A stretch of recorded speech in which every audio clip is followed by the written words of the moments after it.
Hello students, welcome to Chaturvedi classes. हम लोग पढ़ेंगे क्वाड्रेटिक इक्वेशन जो आपकी क्लास 10 की एनसीईआरटी और एमपी बोर्ड की बुक में चैप्टर 4 है। बेटा क्वाड्रेटिक इक्वेशन के बारे में तो मैं आप लोगों को सब बता ही चुकी हूँ कि क्वाड्रेटिक इक्वेशन हमारी कैसी होती है, ax² + bx + c = 0 के फॉर्म की, याद है ना। और इसको सॉल्व करने के भी हमने 2-3 मेथड देख लिए हैं। पहला देखा कि फैक्टराइजेशन मेथड, फिर उसके बाद में देखा कंप्लीटिंग द स्क्वायर मेथड। आज हम इसी क्वेश्चन को सॉल्व करेंगे by applying the quadratic formula. अब आप सोचोगे कि जब हम दो तरह से सीख चुके हैं तो अब क्वाड्रेटिक फॉर्मूले से मैम सिखाने लगी। एक बार सीख तो लिया, हमको तो आ गया कि कैसे स्प्लिटिंग द मिडिल टर्म से हम जीरोज निकाल सकते हैं। कुछ लोगों को लगेगा कि कंप्लीटिंग द स्क्वायर मेथड इतना इजी था, उससे भी सीख चुके हैं। अब ये नई कहानी चालू कर दी इन्होंने कि अब क्वाड्रेटिक फॉर्मूले से सीखो। तो देखो, उसका डिसीज़न अब तुम लोग खुद लेना कि मैं तुम्हें ये क्यों सिखा रही हूँ। ओके, मैं तुमको पहले ये क्वेश्चन है अपने पास में, क्वेश्चन सेकंड का फर्स्ट, जिसको लिखा गया है कि क्वाड्रेटिक फॉर्मूले से सॉल्व करो। मैं इसको पहले तुम लोगों को बता देती हूँ कि स्प्लिटिंग द मिडिल टर्म से कैसे होगा। ओके, फिर उसके बाद मैं कंप्लीटिंग द स्क्वायर मेथड से भी बता दूंगी कि कैसे होगा। उसके बाद मैं क्वाड्रेटिक फॉर्मूला यूज़ करूँगी। इस क्वेश्चन में मैं तुम लोगों को तीनों मेथड समझाऊंगी और उसके बाद में तुम लोग खुद डिसाइड करना कि क्वाड्रेटिक फॉर्मूला यूज़ करना हमारे लिए प्रॉफिटेबल है या नहीं। ठीक है, क्यों है, किस लिए है, इसमें टाइम कंज्यूमिंग नहीं है, इसमें फटाफट अपने आंसर्स आते हैं, इसमें बहुत सारी चीज़ें हम प्री डिसाइडेड करते हैं, हम डिस्क्रिमिनेंट निकाल के बता देते हैं कि ये इक्वेशन सॉल्व होगी भी कि नहीं होगी। ये बहुत सारी चीज़ें हैं, अगर आपने प्रीवियस लेक्चर देखे हों तो ठीक है, और अगर नहीं देखे हैं तो वो आप लोग देख लेना। मैंने अपने इंट्रोडक्शन में इनके बारे में बताया है कि क्वाड्रेटिक फॉर्मूला क्या होता है, कैसे इसका डेरिवेशन किया जाता है।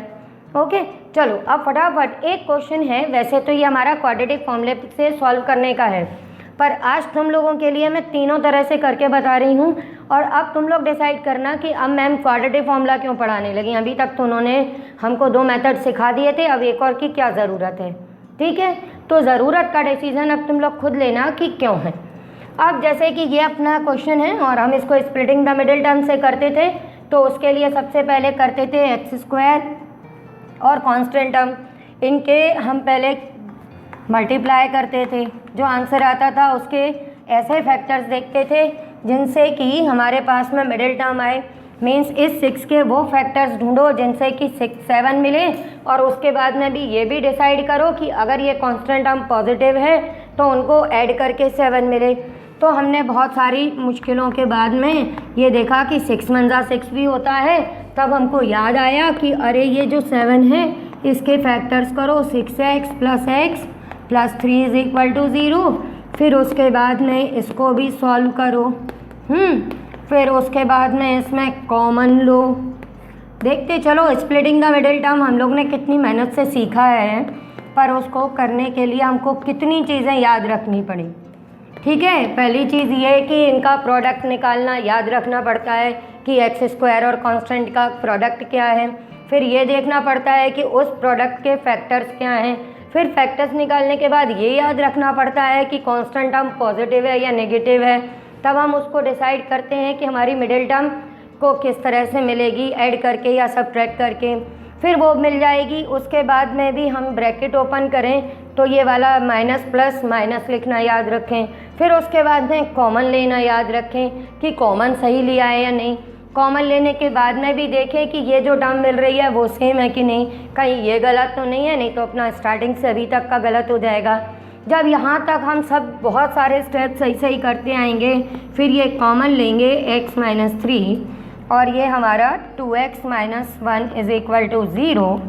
तब यहाँ से हमारे पास में x - 3 = 0 और 2x - 1 = 0 सॉल्व किया जाएगा और आपके पास में आंसर्स आएंगे x = 3 एंड x = 1/2। ये तो तुम लोग निकाल ही लोगे, मुझे मालूम है। ठीक, समझ में आ गया। ये स्प्लिटिंग द मिडिल टर्म वाला मेथड है या फैक्टराइजेशन मेथड है, जिससे अभी तक हमने पहली बार सीखा। अब चलो जल्दी से अपना दूसरा वाला मेथड और रिवाइज कर लेते हैं। दूसरा वाला मेथड, और इसी के साथ अपने मेथड्स भी रिवाइज होते जा रहे हैं। तो ये हमने पहला मेथड देखा जिसमें हमने बहुत सारी दिमाग लगाया, बहुत सोचा, उसके बाद में ये आंसर्स फाइंड कर लिए। अब आया कंप्लीटिंग द स्क्वायर मेथड। अब उसमें हमने क्या किया था, उसमें भी हमने देखा था कि हमारे पास में दो मेथड होते हैं। पहला मेथड था कि हम उसमें डिवाइड करें, दूसरा था मल्टीप्लाई करें। एक सेकंड के लिए तो यही सोचते बैठोगे कि यहाँ मल्टीप्लाई करके कर लें या डिवाइड करके, फिर चलो याद आएगा कि मैम ने कहा था डिवाइड करके कर लो, ईजी होगा। तो पहला क्वेश्चन आंसर राउंड स्टार्ट हो गया कंप्लीटिंग द स्क्वायर मेथड का। क्या कि भाई हमको सबसे पहले एक्स स्क्वायर के कोफिशिएंट से हर एक टर्म को डिवाइड करना है। तो स्टेप नंबर 1 हमने हर एक टर्म को डिवाइड किया, ये याद करते हुए। दूसरा स्टेप क्या बताया था, दूसरा स्टेप मैंने तुम लोग को ये बताया था, अब ये याद रखो कि कांस्टेंट टर्म को शिफ्ट करना है। यहाँ पे भी ये भी याद से कर लिया भाई हमने। अब इसमें नई दिक्कत आती है, वो होती है बी स्क्वायर ढूंढने की। अब वो बी की टर्म क्या बोली थी, कैसे निकालना था, याद है नहीं है, क्या करें? तो उसके लिए फिर यहाँ पे याद रखा था हम लोग ने कि जो हमारी बी स्क्वायर की टर्म या जो टर्म ऐड करनी होती है वो क्या होती है, इस एक्स के कोफिशिएंट का हाफ। अब एक्स के कोफिशिएंट का हाफ करके उसका स्क्वायर ऐड करना है। ये भूल गए तो कंप्लीटिंग द स्क्वायर मेथड भी गड़बड़ करने लगेगा। हमें यही टर्म नहीं मिली तो इसके आगे सॉल्व कैसे करेंगे? तो यहाँ पे आके तुम लोगों की एक टेंशन होती है। फिर इसके बाद में इसको अगर दूसरी साइड भी ऐड करना भूल गए हम तो नहीं आफत। एक और चीज़ ध्यान रखना है, अब ये लिखते टाइम पे भूल गए कि ये नेगेटिव लगा है तो ये a माइनस बी का होल स्क्वायर होगा, तो तुम्हारा क्वेश्चन फिर गलत होने के चांस। अब इसको सॉल्व करने चले, इसको सॉल्व किया तो ये 49/16। अब नया टेंशन आ गया कि यहाँ पे एलसीएम लेके सॉल्व करो। आंसर सेम है x3 1/3 1/2, दोनों यहाँ लिख देती हूँ। तो अपना एक आंसर आया था 3 और एक आया था 1/2।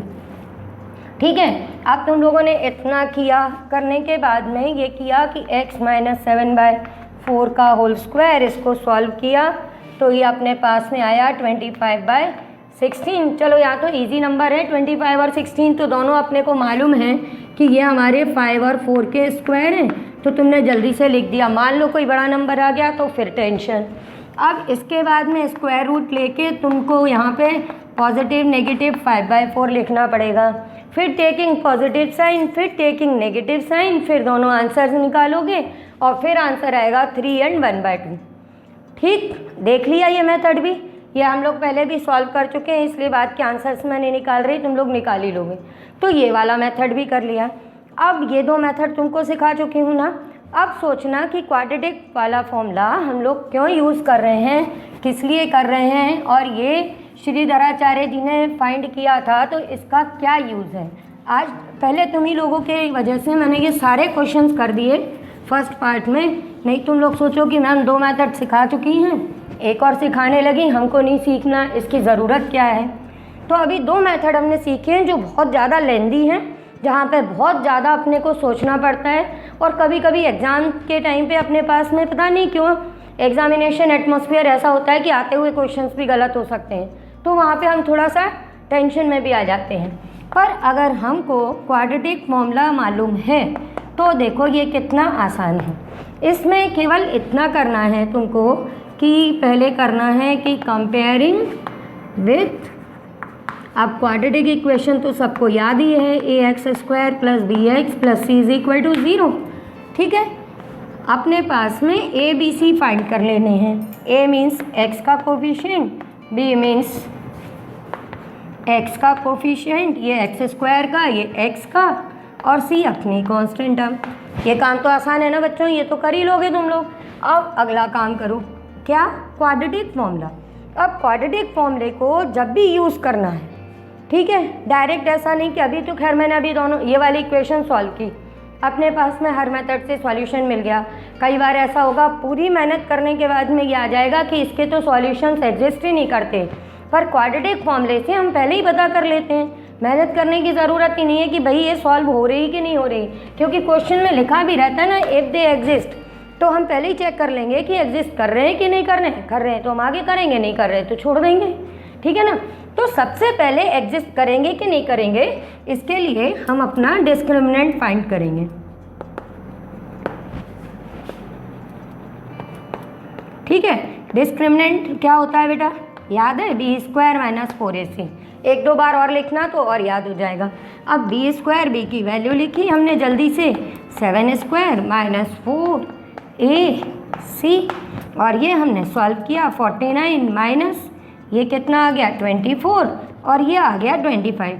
अगर ये प्लस का नंबर है या ज़ीरो है तो इसका मतलब सॉल्यूशन है, मतलब फाइंड कर लेंगे, और नहीं है तो छोड़ देंगे। अब ये भी ऐसा नहीं है कि ये काम हमारा यूज़लेस है, हमने डी भी पहले निकालें और उसके बाद में डिसाइड करें, तो ये भी हमारा हो गया। अब हमने आगे काम किया क्वाड्रेटिक फॉर्मूला यूज़ करने का। अब क्वाड्रेटिक फॉर्मूला बहुत इजी सा है, और वो हम लोग कैसे लिखेंगे एक बार देख लो। चलो, क्वाड्रेटिक फॉर्मूला अपना केवल ये होता है, x is equal to minus B plus minus under root B square minus 4ac upon 2a, या आप इसमें d के फॉर्म में ये डिस्क्रिमिनेंट को कैपिटल D से रिप्रेजेंट करते हैं। अगर आप इसे कैपिटल D से रिप्रेजेंट कर दो तो आपका फॉर्मूला हो गया minus B plus minus under root D upon 2a।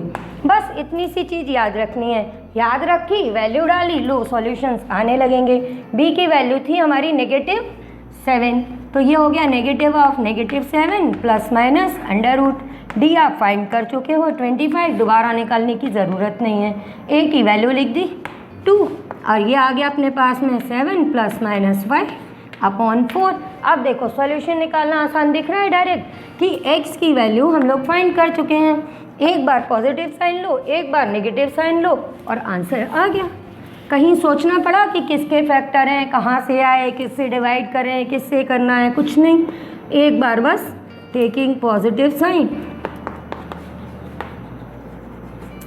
तो ये x मिल गया अपने पास में 7 प्लस 5/4 12/4, और आंसर निकाल लिया हमने 3।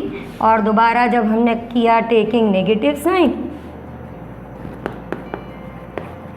तो यही हमारे पास में x की वैल्यू आ गई 7 माइनस 5/4, और ये 2/4, और आंसर आ गया 1/2।